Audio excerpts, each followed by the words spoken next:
ये कि भैया अगर मुझे आरपीएफ करना है तो मुझे सिर्फ एक ही काम करना है भैया, एक तो टेस्ट होना है, एक फिजिकल होना है, फिजिकल के बाद ये तो मेजरमेंट है हाइट चेस्ट, और ये डॉक्यूमेंट वेरिफिकेशन मेडिकल, खत्म।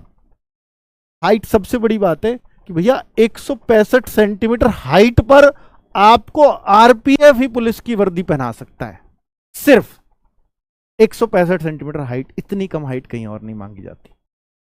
और इनमें कंपटीशन इसलिए भी कम है क्योंकि यहां फिजिकल बहुत स्ट्रांग है। इसको ये मत मानो कि भैया 4208 वैकेंसी या 4600 कुछ वैकेंसीज हैं तो ये बहुत कम वैकेंसी है, भाई यहां फिजिकल बहुत स्ट्रांग है। अब सोच के चलिए कि 20 गुना भी बच्चे इन्होंने पास किए तो लगभग 1 लाख बच्चे तो पास कर रहे हैं ना ये। और फिजिकल जो मार पाते हैं ना इसका, 100 में से 10-12 बच्चे ही क्लियर कर पाते हैं। मैं डरा नहीं रहा हूं आपको, सीरियस कर रहा हूं भाई, फिजिकल पे भी इसके पे ध्यान देना पड़ेगा आपको, ठीक है। चलो, और चूंकि आरपीएफ की वैकेंसीज सोचो 2019 से अब आ रही हैं, अभी 4-5-6 साल में रही हैं, अगली भी पता नहीं आएंगी या नहीं आएंगी या कब आएंगी। तो जो चीज सामने है उस पे फोकस करो और उसी को अपना गोल बना लो कि भाई मैं गोल इसको बना भी लूं। मैं ये नहीं कहता कि पूरी तरह से सिर्फ इसी पर डिपेंड हो जाओ। कभी भी आप सरकारी नौकरी की, कांस्टेबल की या किसी की भी तैयारी कर रहे हैं, आपको एक ऑप्शन के ऊपर कभी भी डिपेंड नहीं रहना है। बस ये अब मैं क्यों कह रहा हूं कि भाई आप सिर्फ आरपीएफ पे डिपेंड रहो, नहीं, आप मैथ रीजनिंग जीएस पे डिपेंड रहो ना, आप आरपीएफ पे क्यों डिपेंड रह रहे हो। अब मैथ रीजनिंग जीएस आपने ये 3 सब्जेक्ट स्ट्रॉन्ग कर लिए तो यही तो आपके किसी और एग्जाम में भी काम आएंगे ना। ऐसा कोई एग्जाम है जहां मैथ रीजनिंग जीएस ना आते हो? हर जगह तो आते हैं। तो इसमें कुछ अलग तो पढ़ना नहीं है कि भाई मैंने तो यही गोल किया था। तो भाई इन तीनों पे भी अगर आपने गोल किया था, इन तीनों सब्जेक्ट पे भी स्ट्रॉन्ग किया था, अभी ठीक है, चेक करो एक बार।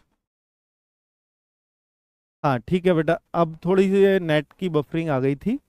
तो भाई देखिए, मैं जो चीज़ें बता रहा हूँ आपको कि फिजिकल, डॉक्यूमेंट वेरिफिकेशन, देखिए एक बार पूरा डिस्टर्ब हो जाता है, एक बार अगर चीज़ें ऐसी आ जाती हैं तो मुझे नहीं पता कि मैं कहाँ किस फ्लो में था।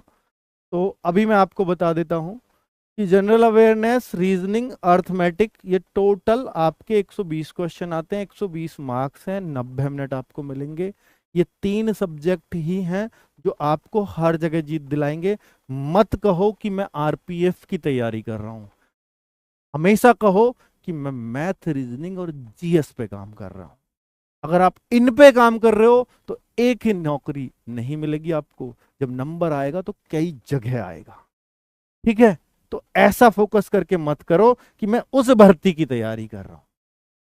अब बच्चों, मैं इसके लिए आपको क्या करवाने वाला हूं, 15 अप्रैल, क्योंकि मैंने इतना बड़ा लेक्चर तो आपको दे दिया कि भाई ये करना वो करना, बट ये एग्जीक्यूट कैसे हो चीजें, बच्चे पढ़ें कैसे, उसके लिए मेरे पास कुछ होना चाहिए बच्चों को पढ़ाने के लिए। तो भाई 15 अप्रैल तक आपके फॉर्म आएंगे, लेकिन उससे पहले आपको ये आइडिया हो कम से कम कि भैया रीजनिंग आती कैसे है आरपीएफ में, किस लेवल तक आती है, उस तरह के कुछ क्वेश्चंस मिलें, कुछ प्रैक्टिस सेट्स मिले हमें। मैथ्स किस लेवल तक का आता है और जीएस किस लेवल की आती है। और भाई आप, ये जो मैं 3 टीचर दे रहा हूँ, मान लीजिए मैं पारुल मैम को दे रहा हूँ, आप जीएस का एक प्रैक्टिस सेट करके देखें, आप कायल हो जाएंगे मैम। इतना बेहतरीन कंटेंट के साथ और इतना प्रीवियस ईयर पे इतना काम करके आती हैं, ठीक है। आपको लग रहा होगा कि पारुल मैम नहीं है, आपने नहीं पढ़ा है कभी, कभी भी बिना पढ़े किसी टीचर को जज मत करिएगा, ठीक है। एक सेट लेने के बाद आपको पता लगेगा कि हाँ, जो टीचर बोला था आरपीएफ में वो परफेक्ट है तो वही परफेक्ट है, ठीक है। इसलिए आरपीएफ में आपको दे रहा हूँ, आकाश सर को मैथ्स में इसीलिए ही दे रहा हूँ, वो परफेक्ट एग्जाम्पल साबित होने वाले हैं आपके लिए। और राहुल शर्मा सर रीजनिंग आपको कराएंगे, इनको तो सभी लोग जानते ही हैं। तो 10 बजे सुबह, 3 बजे और 4 बजे, ये 1 अप्रैल से क्लासेस देने जा रहा हूं बच्चों, फ्री ऑन यूट्यूब, इसी चैनल पे होंगी। अब आप कहोगे सर बैच क्या है, तो बैच में 15 अप्रैल के बाद ही इसका अनाउंस करूंगा, लेकिन उससे पहले आपको आरपीएफ के बारे में ये प्रैक्टिस सेट से बहुत अच्छी नॉलेज हो जाएगी। और आप ये ट्राई करिएगा कि आप क्या जो रेलवे के, देखिए आरपीएफ में ऐसा देखा गया है कि रेलवे के रिपीटेड क्वेश्चंस बहुत ज्यादा मिल जाएंगे। और बच्चों मैं आरपीएफ ही क्यों, मैं एसएससी में भी ये बात कहता हूं कि भाई एसएससी हो, आरपीएफ हो या कहीं भी हो, ये क्वेश्चंस जो भी इनमें पूछे जाते हैं वो ऐसा नहीं कि आरपी रेलवे में ही पूछे गए हों या एसएससी में एसएससी के ही पूछे हुए पूछेगा, नहीं। कहीं भी किसी स्टेट में कोई भी एग्जाम हुआ है वो कहीं से कोई सा भी क्वेश्चन उठाएगा, लेकिन उठाएगा आया हुआ। आप एसएससी के 100% क्वेश्चन उठा लेना, 100%।